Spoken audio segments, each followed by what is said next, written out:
It's been a while. Of course. Go ahead. Oh. Now there's a question I wasn't expecting. Very well. I'll tell you what I know once more. The once renowned Raiden Gokuden, comprised of 5 branches. Amenoma, Futsu, Ishin, Hyakume, and Senju. The art of forging practiced by these 5 clans was first taught to them personally by the almighty Shogun. Over time, the 5 branches diverged from one another as generations of bladesmiths honed and perfected their craft until they became 5 distinct traditions.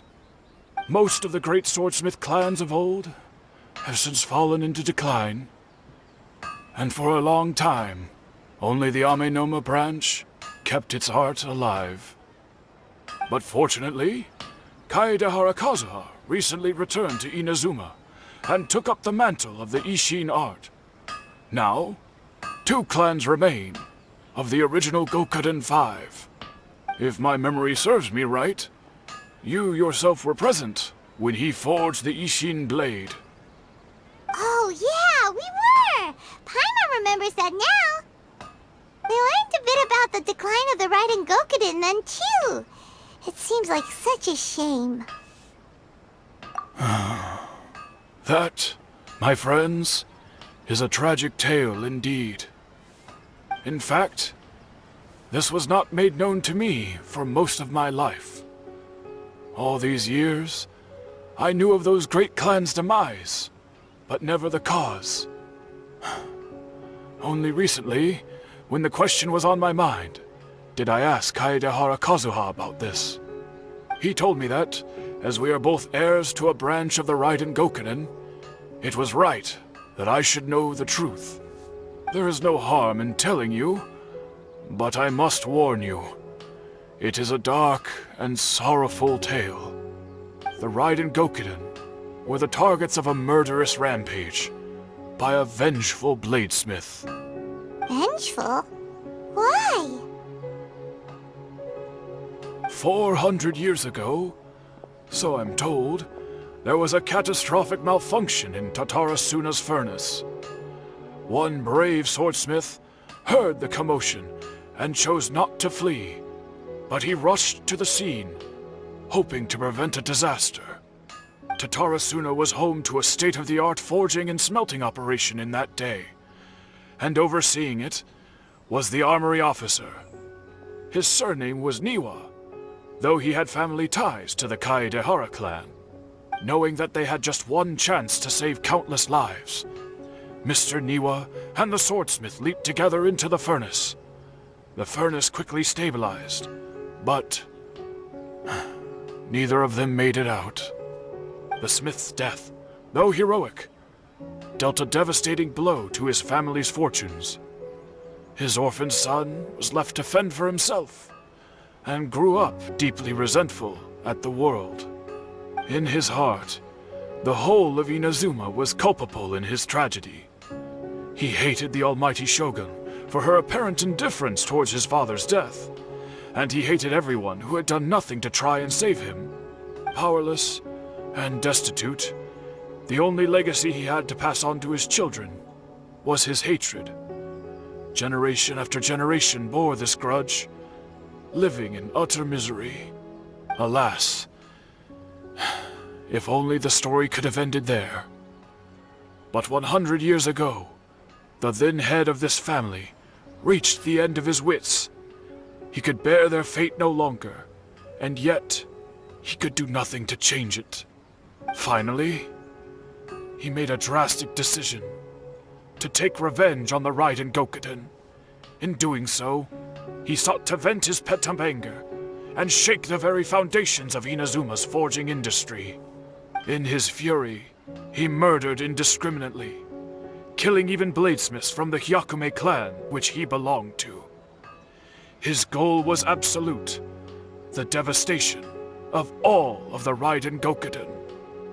But when he came to the Kaedehara and Kamisato clans, his killing spree came to an abrupt end. he failed to catch them unawares. They fought back fiercely, and they did not spare his life. That is why the Kaedehara clan and their Ishin art survived that day. I suppose they were the lucky ones, under the dire circumstances.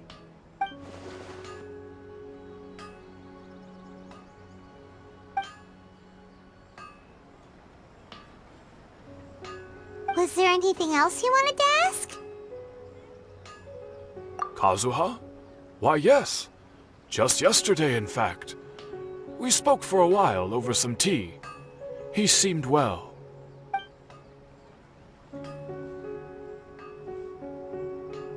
My pleasure. Don't tell Paimon. There are other places you want to visit too, right? Your expression says it all.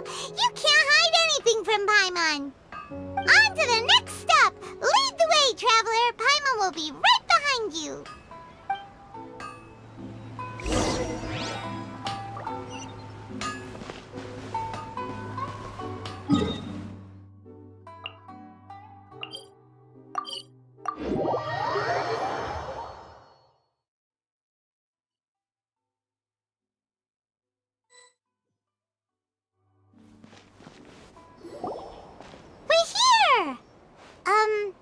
This is the Yashiro Commission's headquarters, so... Traveler, it's been a while. If you're looking for the Commissioner and Miss Kamisato, I'm afraid your timing is unfortunate. They're not here right now. Are they out on business? The Commissioner is out on business, and Miss Kamisato is standing in for some meetings in the Commissioner's place. If it's urgent, you're welcome to wait inside until they get back. What do you think? Shall we go in?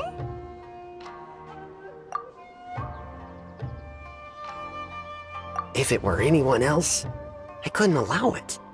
But seeing as you're so close with the Commissioner and Miss Kamisato, I think it should be okay. We'll be heading in then. Thanks!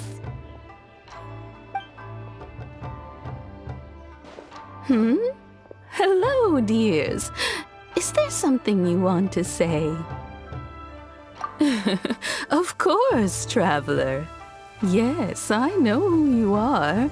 Miss Kamisato has told me about you. What would you like to know? Oh, they're both very well indeed.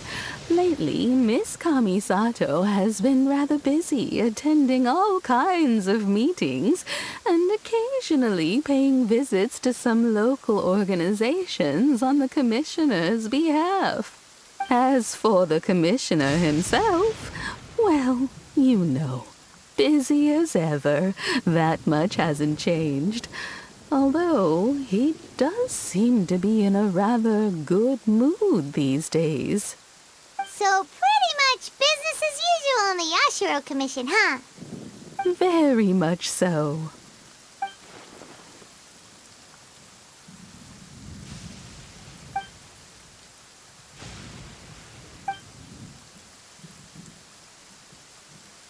Well, got any more questions? You're very welcome. In fact, I would love nothing more than for you to come and visit more often. But I'm sure you must be far too busy to have time for that. Miss Kamisato talks about you all the time. She seems so thrilled to have you as a friend, and she's always saying how talented you are and how much she admires you. I must say, many things in Inazuma seem to have taken a turn for the better since you arrived here. So you're not just Miss Kamisato's knight in shining armor, you know. You're a hero to us all. I mean it. Whenever the Commissioner dines at home, Toma always joins him. I always find myself at my most relaxed when I'm serving the two of them and listening to them chat away. The commissioner has such a busy schedule that he doesn't always have the chance to take his meals at home. But given the opportunity, he always prefers to dine here. They say it's because Toma is a much better chef than most. Oh, the commissioner is so fond of home comforts. They get to talking about you sometimes, too, you know. Always with a very fond tone. The way one would talk about dear old friends around whom one can truly be themselves. Miss Kamisato occasionally joins them as well.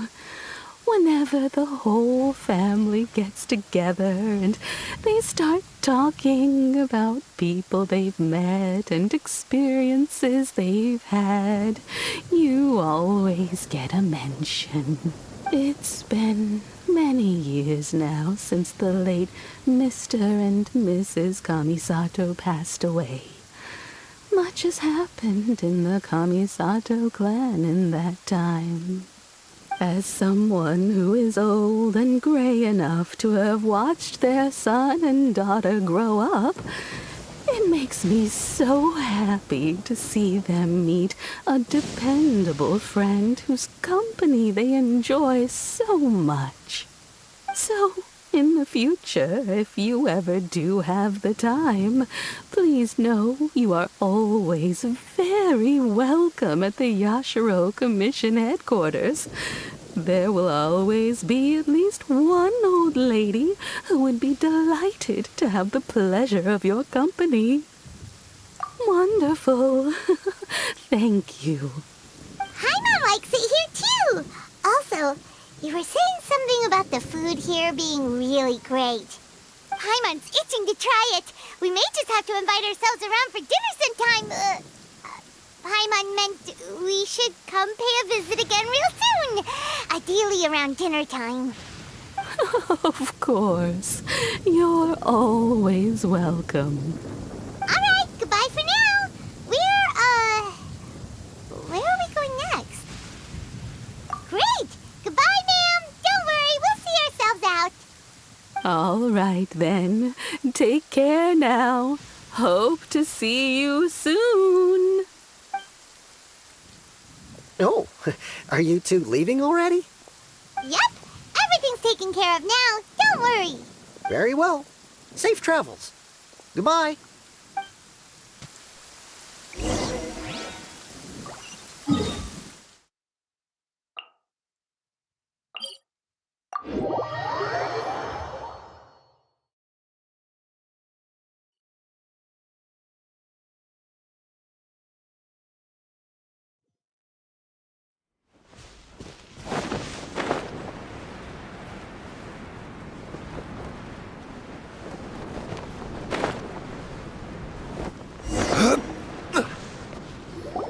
Well, here we are.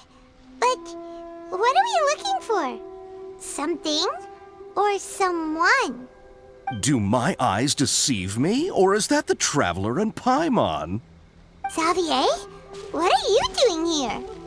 I was in the general area, and now I'm in this specific area. There, that's me. So what about you two? We have some questions and thought you might be able to help.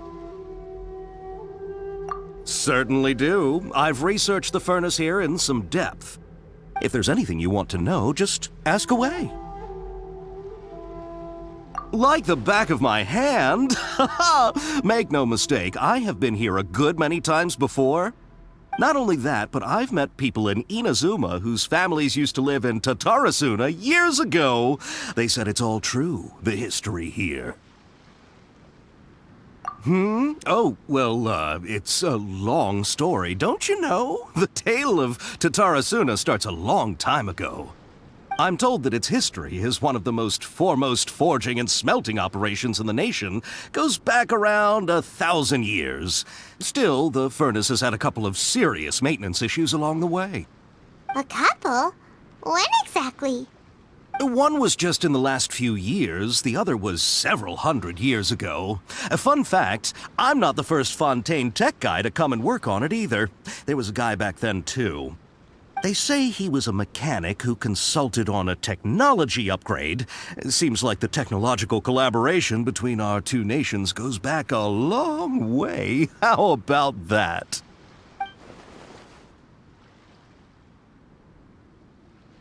Hey, weren't you gonna ask Xavier something about Tatarasuna? Come on, ask already. Oh, I didn't realize you two were here for a history lesson. Me neither. Paimon doesn't know what's gotten into this one today. Feels like we've been preparing for a history exam or something. What brought this on? Did you just wake up today with a sudden burning desire for historical knowledge? Sure, go ahead. A kabuki mono? No, I can't say that I have. I do know the word, Inazuman for those eccentric types who always go around dressed to the nines. Just the sort of person that I'd like to meet, actually. But sadly, I've never had the pleasure, nor have I come across anything to do with a kabuki mono where Tatarasuna is concerned.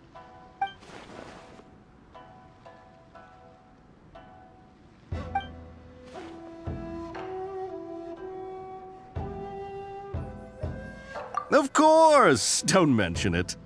Oh, we're leaving? Okay, bye, Xavier. Oh, you're most welcome. More than happy to help. Farewell. Looks like you got all the information you're looking for. Sure, but what's up with you today? Whatever it is, it seems like it's really troubling you. Keep your smile, Spinal Crocodile. No matter what happens, Paimon will always be there for you. Hey, don't mention it. Alright, let's head off and go meet Nahida.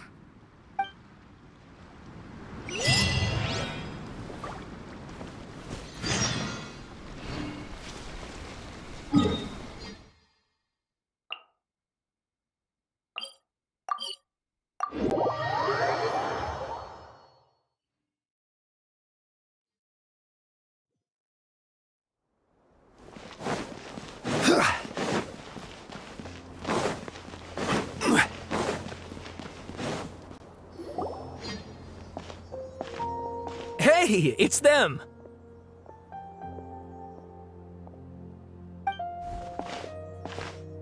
Akaba, Sawada, you're still here?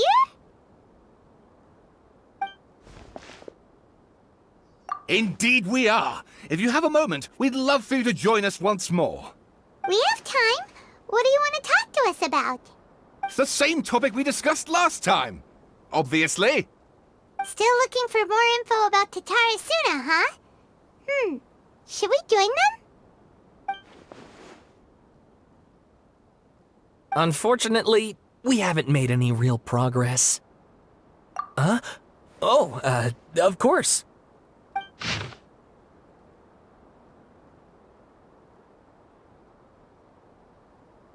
I presume you'll want to read mine as well. Here.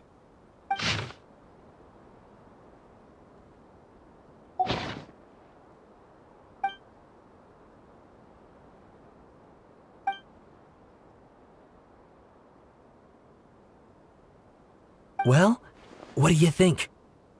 Hey, Traveler. Remember how last time Akaba was saying how he wished he could gather more information about all this? Well, we just got back from Inazuma. So how about we tell them what we learned? What did you find out? Something big? It's a long story. Basically, we have some friends in Inazuma, and... Wow, so many new details. Thank you so much for sharing that with us. Well, well. So it all comes down to one man's desire for revenge. Huh. You heard this from a member of the Amanoma clan, you say? Then I guess it must be true. Ugh. So there's no ghost story here after all. This new information actually lends further credence to my hypothesis. Evidently, swordsmiths were seen as having an incredibly prestigious role in society those days, to the extent that harming them was conceived of, at least by the perpetrator, as a way of exacting revenge against those in power. Yes, okay, point taken, you were right. But that doesn't mean I can't carry on with my novel.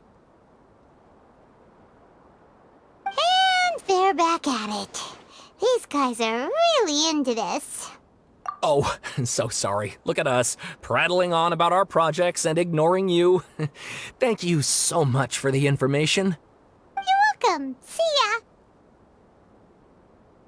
Keep us in the loop if you find out anything else. Will do.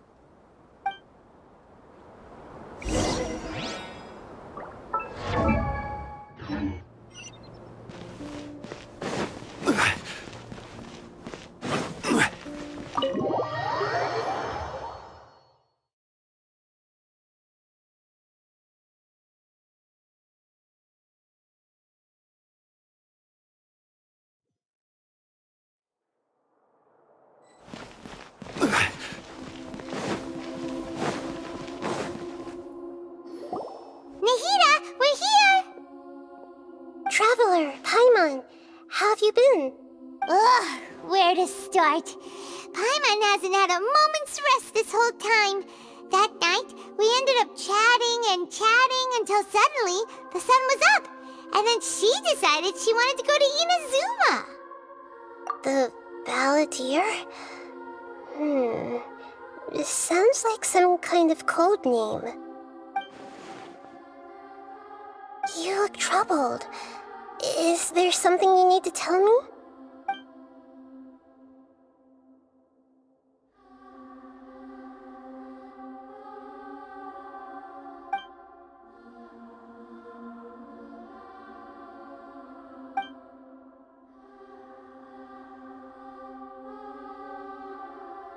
Traveler? Hey, what's wrong? You look so upset.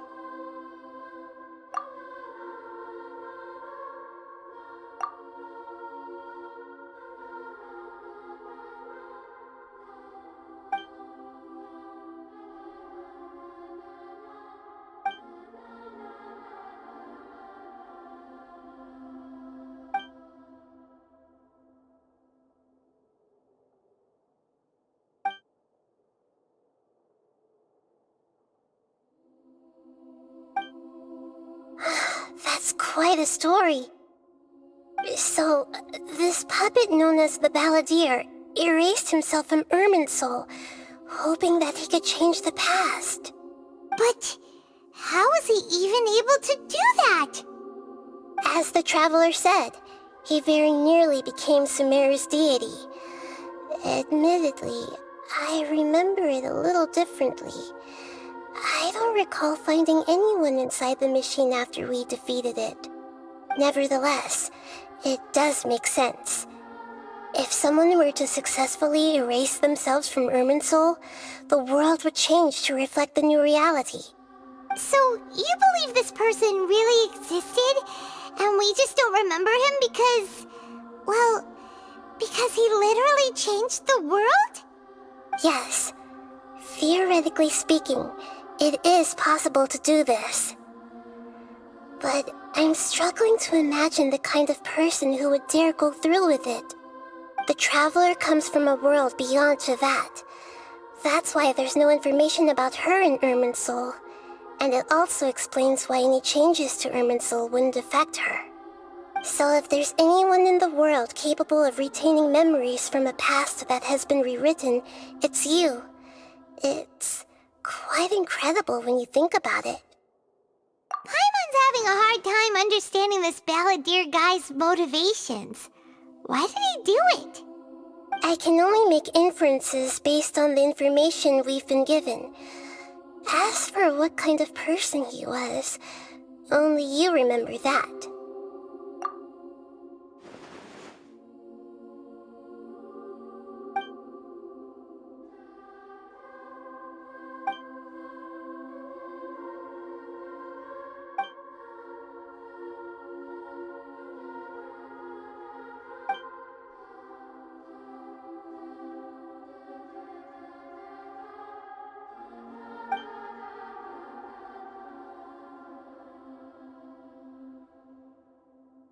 Something else worrying you? Something that you can't share?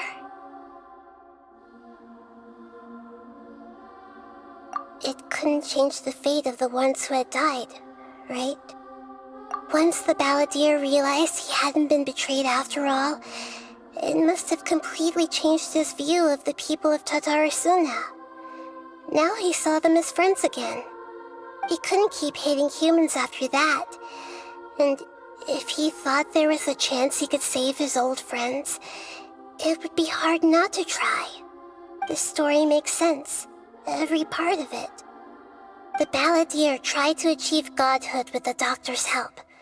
He was unsuccessful, but retained the power to connect with Irminsul. That power then enabled him to change what was recorded in Irminsul and erase himself, even though he didn't have much strength left. Yeah, it does make sense, but it still ended in tragedy for his friends. It just feels so hopeless. He gave everything to do this, but it seems like he got nothing in return.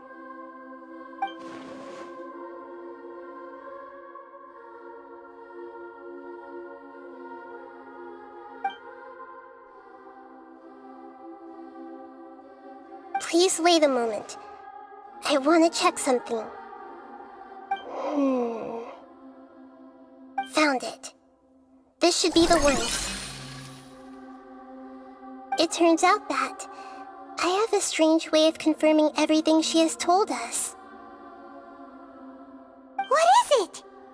A record from a personal collection. It was tucked away in a corner. You should take a look.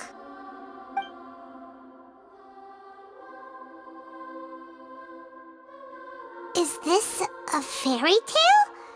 Who wrote it? I authored this record myself. Huh? You wrote a fairy tale that somehow has something to do with the balladeer? When combined with the traveler's narrative, it's clear that this story is an allegory. Everything in it is a symbol for something else. Hold on. So this record survived from the past? Yes. Any information about the balladeer or the kabuki mono and other records will have been changed.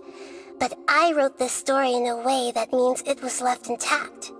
Changing the information in Irminsul changes to that. But Irminsul can't change information that was well hidden in advance. I guess I must have written this story as a backup before the balladeer entered Irminsul. That's incredible! What a great idea! And sending the traveler into Irminsul with the balladeer must have been a further precaution. I knew she'd remember everything. This story is abstract enough that it still resonates with the present information recorded in Irminsul. But if we connect all the different pieces together, the true story that emerges is the one she told us. The now erased life of the balladeer.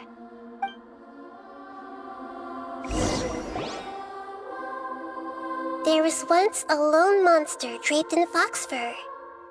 The monster found a family of foxes, joined them, and they became friends. The monster lived with the family day and night, and everyone treated it as one of their own. Once in a while, the monster would take off its fox fur at night, and lament to itself as it gazed at its reflection in the water. I am a monstrosity, yet they are too foolish to see it. I pity them. But the monster soon found solace when another came to live among the foxes who was not their kin. A kitten, carved from the wood of a white tree who had been abandoned by the humans. The kitten too wished to become a fox, but its tail was too slender and it could not grow a coat of richly colored fur. Yet when the other foxes saw this, they spoke words of comfort to the kitten. Even without a tail and fur like ours, you are still one of us. Furious at this happy resolution, the monster lit a fire on the mountain. The terrified animals panicked as the fire spread. The only way to extinguish the flames was to make a sacrifice. A gray fox stood up and addressed the monster. It said, "You are the cleverest among us. Surely you can help us find a way to solve this." The monster smiled, led the fox toward the fire, and murdered it. The gray fox's heart was turned into a beautiful drop of water, clear, spotless, and pure. The monster gave the heart of water to the kitten, telling him, "The foxes have decided. You are the one who must be sacrificed. Take this, quench the flames, and die for your fox kin." The fire was extinguished, but the kitten lived. It left that side of the mountain and found a little bird who had a broken wing. The two promised they would spend their whole lives together, but the little bird did not have long left to live. It passed away soon after. After burying the bird, the kitten left the mountain for good. Never again would it cherish a single creature nor a single blade of grass that stood on that mountain. The kitten spent the nights wandering aimlessly, gnashing its teeth at the moon. How it wished to swallow the moon and devour the moonlight. If the world could only return to darkness, then it would finally be peaceful and content. I will become the new moon, the answer to everything. Then, no one will know that there were once birds, foxes, and cats in this world. And no one can know that they were different.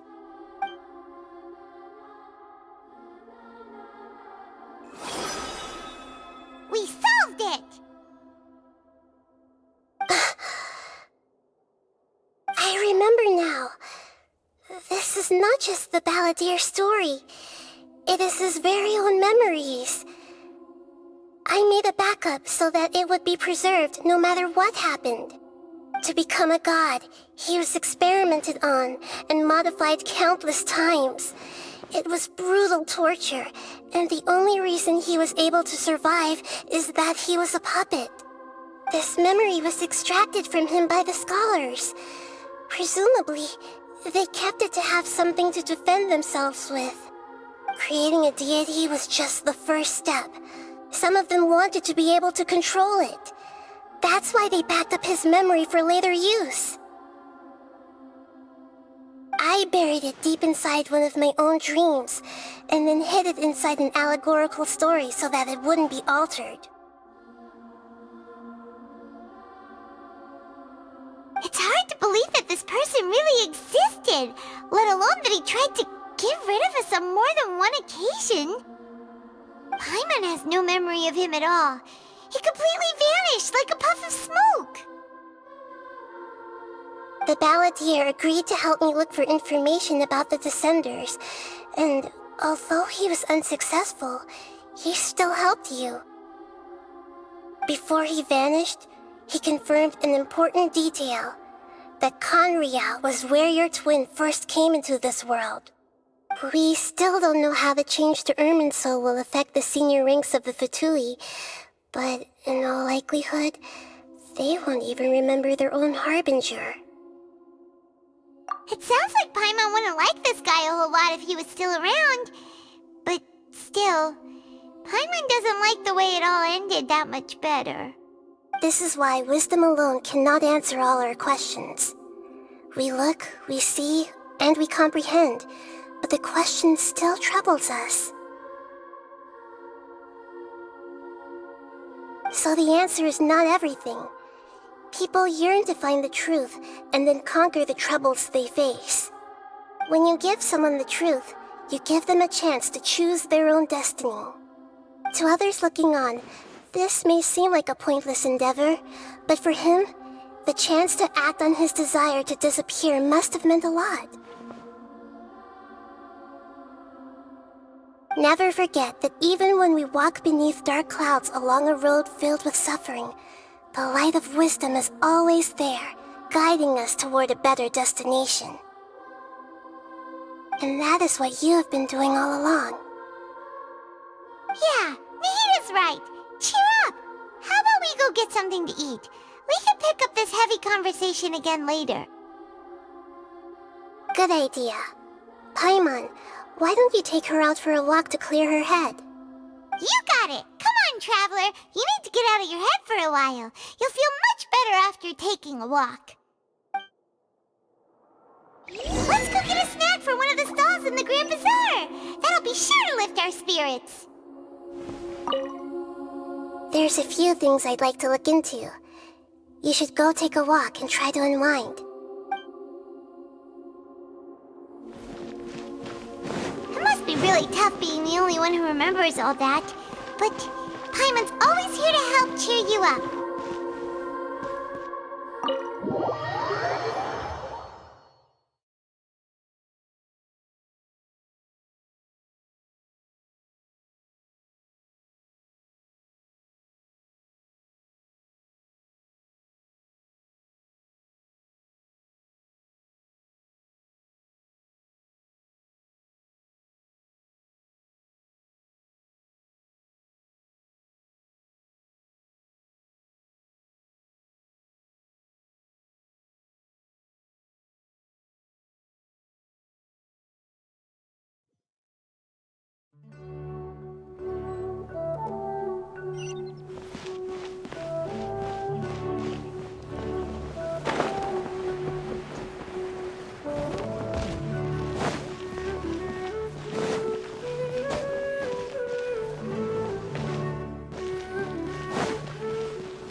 What should we eat first?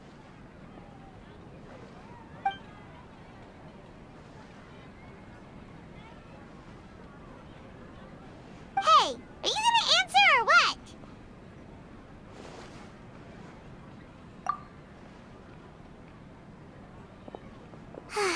Alright, whatever you want. Well, Paimon will be right here when you figured stuff out. Then we can get something to eat.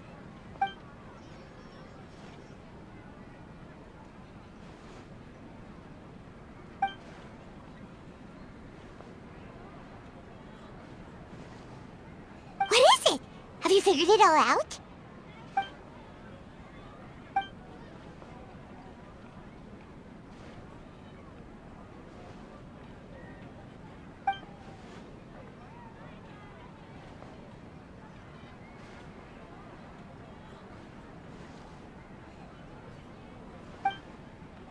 Why'd you jump up all of a sudden?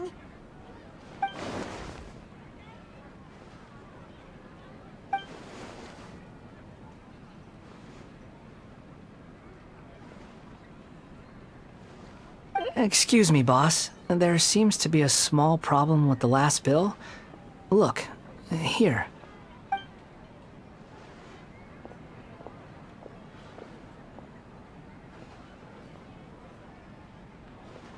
Hey! Hey, wait!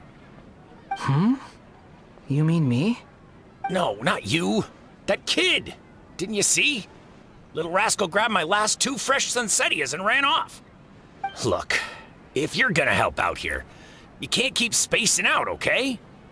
What is it? Work's too boring for you? Or has the big city got too many distractions? I wasn't paying close enough attention. Sorry, boss. I think you're right. Maybe it's the city. It's so exciting. It can be hard to focus. Who's that guy? You know him or something? He's who? You're a strange one, kiddo.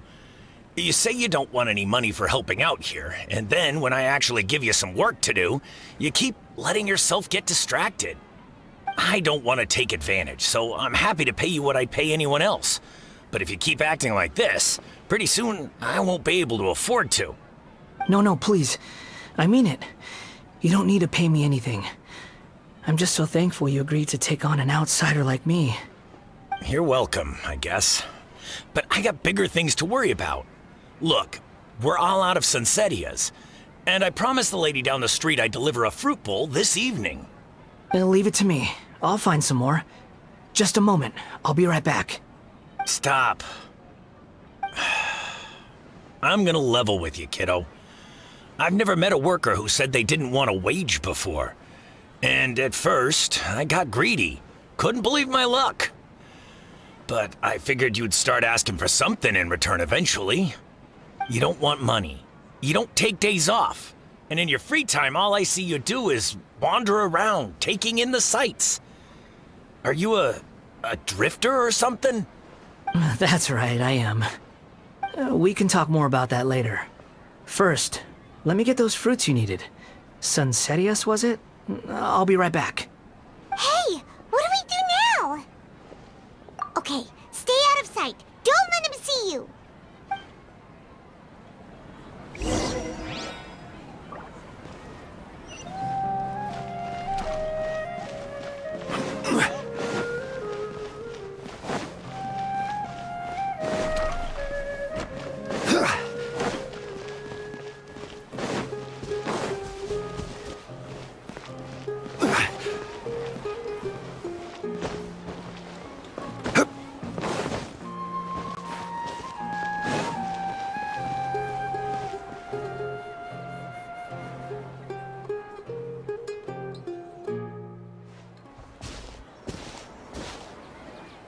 Yeah, this'll do. Even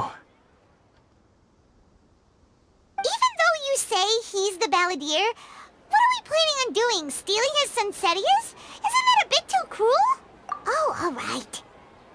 This should be enough. Guess I should wash them before I take them back.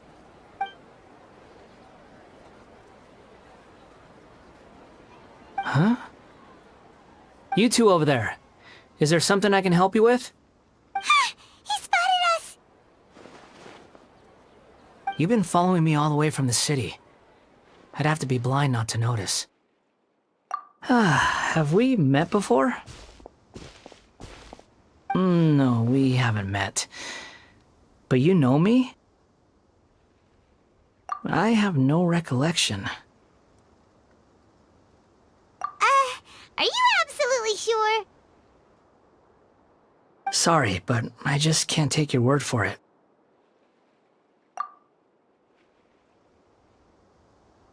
A puppet? What makes you think that? Huh? You were right! The look on his face! I guess you do know me after all. That is not something I share with a lot of people. Look, I'm just a wanderer. But seeing as you've gone through all this trouble to track me down, I'm sure whatever it is must be important. Okay, but please let me deliver these goods to my boss first. Are you really working for that guy? He said you don't want any more for it. Is that true? Yes, I ran into him out in the wilderness during a storm, and he let me take shelter in his cart. In return, I said I'd be his helper for a while. That's oddly nice of you. Let me take these back. Then I'll come with you, okay? Then let's return to the city.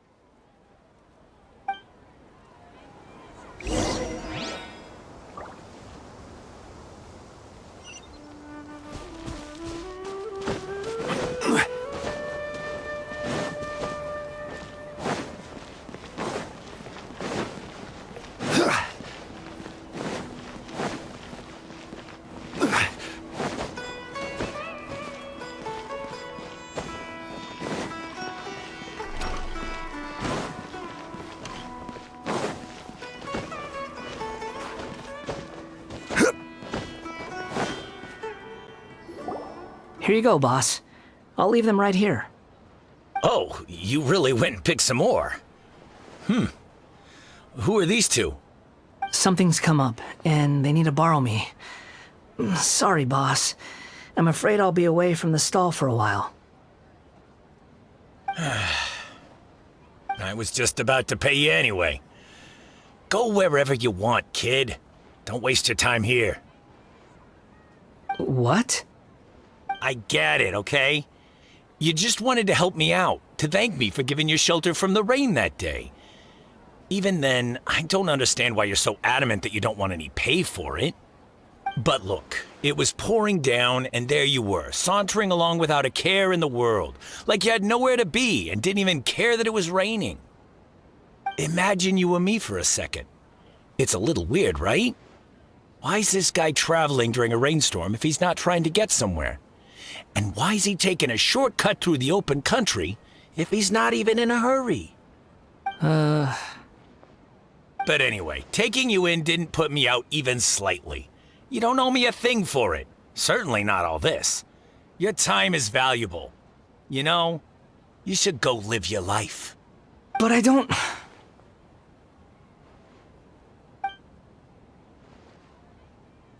No, you're right. Then I suppose this is where we say goodbye. Thank you again for taking me into the city.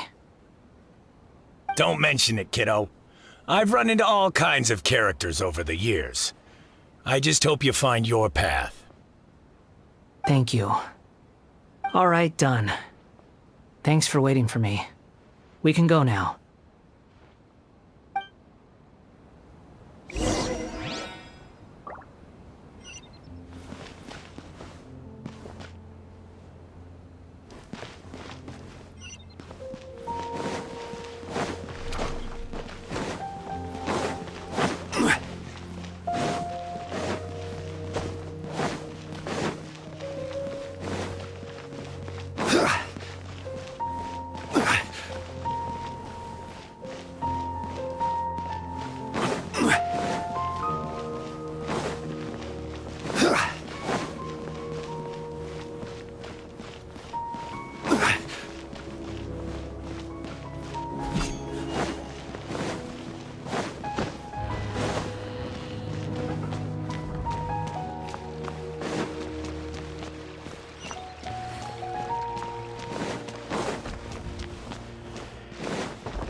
What's wrong?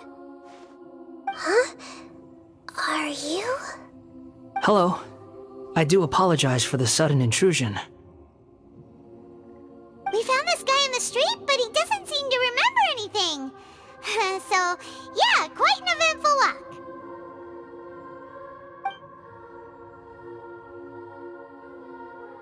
You say that you're trekking across Teyvat to train yourself.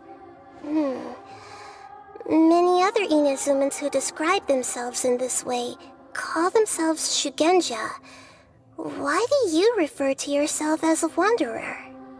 Well, it seems more relevant in my case.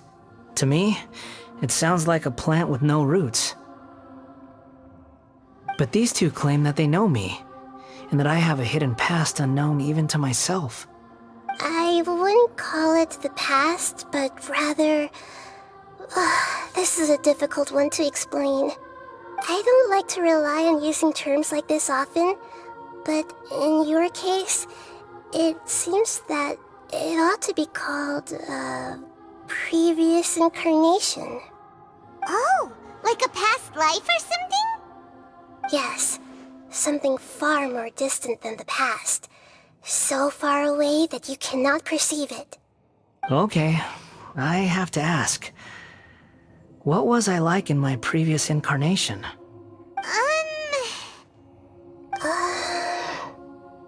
Oh, okay. I see. You want to tell me, but you can't bring yourselves to say it. Looks like I didn't have the most wonderful existence in my previous incarnation. If it's that difficult to talk about, I have no doubt it will be just as difficult to hear, but I'll be able to handle it. Please, tell me the truth. Is truth something you care a lot about? Yes. Then I'll be straight with you. In your previous incarnation, you did many things that would be considered evil. You nearly died because of what other people did, and many died because of you. As a non-human being, you hated gods and humans alike. You drifted from place to place, never able to settle, even where you found status and identity. You adamantly believed that you were missing a heart. Actions rooted in persistence sometimes bear bitter fruit. Sometimes, you have to let parts of yourself go, or you'll never be happy.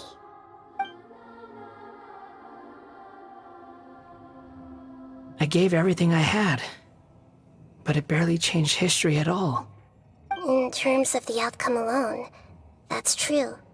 I don't think I can judge everything I've heard purely in terms of right and wrong. Each choice a person makes belongs to a specific place and time, a chain of cause and effect, a cycle of karma and consequence. That is the nature of truth. If one thing is right, its opposite must be wrong. And yet, dichotomies like this are not enough to explain the world in all of its complexity. It seems like my previous incarnation wasn't the most likable individual. We're not trying to hurt your feelings or anything, but yeah, we weren't your biggest fans. If we were enemies, why are you trying to help me find the truth? This is so frustrating! This guy's supposed to be our arch enemy, but now he's just some random stranger we met on the street! He's got so much to answer for, but we can't make him talk because he doesn't remember anything. What a weird situation. Lesser Lord Kusanali, as the God of Wisdom, I trust that everything you told me must be true. Yes, it's all true. I can even show you the memories themselves, if you're willing. Please, I want to see them for myself. I want to experience my own transgressions. Even though it will cause your present self great mental anguish? I'm just a puppet, with no heart and no name. There is nothing in this world for me to cling to fill the void within me. Except maybe these sins that can never be undone. Very well. As you wish. Wait, shouldn't we go with him? This one's kind of on us for bringing him here. Don't worry. Whatever danger I might face, it's my burden to bear. Traveler, could I ask you to supervise him on my behalf? Oh, good point. Given your, unique situation, we'd better keep an eye on you. Understood. Thank you. Now, prepare yourselves, everyone.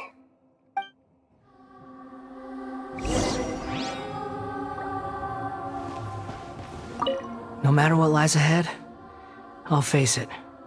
Whatever it takes. I'm just sorry that you have to join me for the whole thing.